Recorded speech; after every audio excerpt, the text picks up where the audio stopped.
Fala pessoal, hoje vamos falar aqui um pouquinho sobre as diferenças entre o jiu-jitsu com kimono e sem kimono, quais são as vantagens e desvantagens, os benefícios de treinar esses dois estilos. E na verdade isso aqui não é a minha opinião, se bem que eu concordo praticamente com tudo que eu vou falar aqui. Eu vou estar traduzindo um artigo que o John Danaher escreveu alguns anos atrás, em 2016. Então eu só queria compartilhar com a galera aí que nunca leu esse artigo antes, tem uns pontos bem importantes aí que eu acho que faz bastante sentido. E isso aí é o background do cara, né? Ele é um PhD em filosofia, então ele adora filosofar sobre esses assuntos do jiu-jitsu. Então vale a pena dar uma escutada aí. Então vamos lá, sem mais delongas, professor John Danaher com a palavra. Na última década, um debate acalorado vem acontecendo sobre os méritos de se treinar com ou sem um uniforme padrão no jiu-jitsu, conhecido como gi ou kimono. Dois campos distintos surgiram. Os tradicionalistas afirmam que o treinamento com kimono resulta em avanços técnicos maiores para os alunos se formos comparar com o treinamento sem kimono, enquanto os defensores do treinamento estritamente sem kimono afirmam que isso é apenas um dogma baseado em tradição, cultura e falácias. O debate tem diversas afirmações e argumentos, principalmente em torno do fato de que a maioria dos grandes campeões do esporte vem de um histórico de treinamento com kimono, e se isso constitui ou não evidência para a superioridade do treinamento com kimono sobre o sem kimono. Um ponto interessante que parece ter sido largamente ignorado nesse debate é que os japoneses, que foram os que introduziram o kimono, o fizeram por razões que não têm nada a ver com o desenvolvimento técnico. Jigoro Kano parece ter adotado o kimono para o treinamento porque era comumente usado nas várias escolas de jiu-jitsu de sua época. A ideia por trás disso é que o kimono fazia um bom trabalho em imitar as roupas comumente usadas naquele momento no Japão. Assim, o realismo no combate parece ter sido a motivação original para a adoção do kimono, em vez do desenvolvimento técnico dos alunos. De fato, os primeiros kimonos usados pelos mestres de jiu-jitsu na época do Jigoro Kano nem mesmo tinham um padrão. Eles variavam amplamente em design e corte. Somente depois é que o Kodokan foi estabelecer padrões para os uniformes. Sempre me surpreendi com a intensidade e abrangência desse debate, pois sempre me pareceu bastante óbvio qual era a resposta quando a gente simplesmente dá um passo para trás e faz uma pergunta simples. O que realmente muda quando você tira o kimono e começa a treinar sem ele? A resposta é simples e sem controvérsia. Existem 3 mudanças principais. Primeiro, a quantidade de atrito entre os dois atletas diminui drasticamente. O tecido de algodão do uniforme cria uma resistência considerável quando lutamos, especialmente quando está molhado de suor. Em segundo lugar, o número e a força das pegadas que podemos fazer em nosso oponente diminuem massivamente quando o kimono é retirado. O kimono permite uma quantidade quase ilimitada de maneiras de agarrar e controlar o corpo humano, a maioria das quais é muito mais difícil de quebrar ou escapar em comparação com as pegadas básicas do sem kimono. Em terceiro lugar, o número e a eficiência dos estrangulamentos que posso aplicar no meu oponente diminuem consideravelmente quando a jaqueta do kimono é removida. A jaqueta do kimono é essencialmente uma corda amarrada ao redor do pescoço com 2 mangas costuradas nela. Oferece um número enorme de variações de estrangulamento altamente eficientes, muito mais do que na situação do sem kimono. Nisso, todos os lados concordam. Tire o kimono e as 3 maiores diferenças são menos atrito, menos opções de pegadas e pegadas mais fracas para controlar o seu oponente e menos métodos de aplicar estrangulamentos. Agora vamos para a parte mais interessante do debate. Será que a remoção desses 3 elementos cria um aluno menos habilidoso tecnicamente? O impacto do atrito e do uso de pegadas numa luta de kimono é semelhante. Eles têm o efeito de desacelerar a luta e tornar o movimento mais difícil. O resultado é que os alunos têm mais tempo para pensar e tomar decisões durante o treino, ao invés de ter que usar os instintos para tentar acompanhar o ritmo mais acelerado que normalmente acontece num treino sem kimono.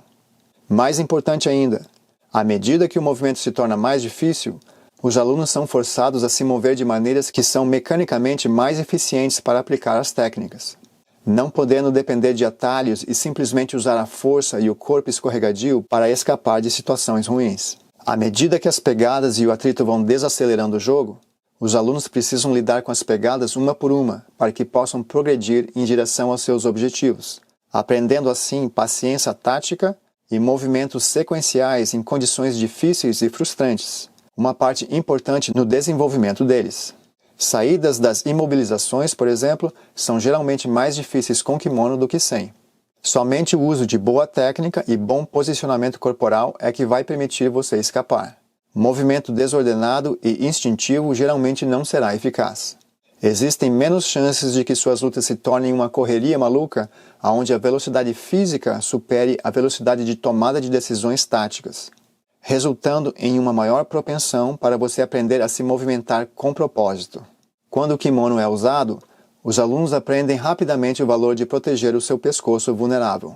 Eles aprendem a ser disciplinados com o queixo e as mãos, mantendo-os sempre em posições defensivas sólidas.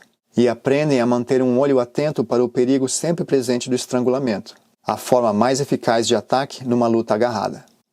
Como tal, existe sim alguma sabedoria no argumento dos tradicionalistas, no sentido de que, para a maioria dos alunos, as condições em que eles devem operar durante o treinamento com kimono, caracterizadas pela maior dificuldade de movimento e ameaça constante de estrangulamentos, geralmente irão construir hábitos melhores para situações defensivas, melhores hábitos para defender o pescoço e ajudarão a evitar situações em que o ritmo físico da luta ultrapasse a velocidade de decisão tática dos alunos. Assim sendo, quase todos os benefícios de usar o kimono parecem se aplicar aos elementos defensivos do jogo, especialmente para o aluno iniciante. Curiosamente, os benefícios de usar o kimono não parecem se aplicar de uma maneira tão significativa aos elementos ofensivos do jogo. E também os benefícios são muito menores para os alunos mais avançados, que já aprenderam a tomar decisões táticas num ritmo muito mais rápido e que já incorporaram bons hábitos mecânicos de movimentação e de proteção do pescoço. Na verdade, parece que o uso constante da jaqueta do kimono pode até resultar em alunos menos proficientes tecnicamente quando se trata de ataques e movimentos ofensivos no jiu-jitsu. O kimono oferece um monte de pegadas extremamente fortes em conjunto com tanto atrito que os alunos podem aplicar golpes de finalização e controlar o adversário com uma posição corporal menos que perfeita, e deixar que as pegadas e o atrito façam o trabalho que deveria ser feito pelo correto posicionamento corporal dos membros superiores e inferiores ao redor do corpo do adversário.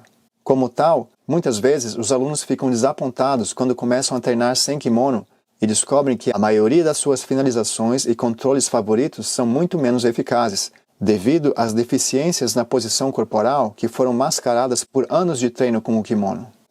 O treinamento sem kimono frequentemente resulta em grandes ganhos técnicos para as finalizações e imobilizações, à medida que os alunos aprendem a ajustar efetivamente a geometria dos seus corpos à do adversário, prevenindo que eles se movimentem de maneiras que nunca tiveram que se preocupar anteriormente por causa do uso do kimono, já que o poder de aderência e o atrito tornavam tais sutilezas desnecessárias. Minha tese, então, é a seguinte: os tradicionalistas têm um ponto forte em afirmar que o treinamento de kimono seja mais desejável para a maioria dos alunos, na medida em que superar os efeitos do atrito, do poder de pegada e da ameaça de estrangulamentos os forçará a adotar hábitos de movimento e postura sólidos, ajudando a manter as lutas em um ritmo que não ultrapasse sua capacidade de aplicar técnicas e conceitos que estão tentando aprender, em vez de recorrer desesperadamente ao instinto. No entanto, acredito que o treinamento sem kimono cria um nível mais elevado de técnica em movimentos ofensivos, forçando os alunos a aplicar finalizações e imobilizações com uma forma corporal perfeita, pois adversários escorregadios irão simplesmente escapar.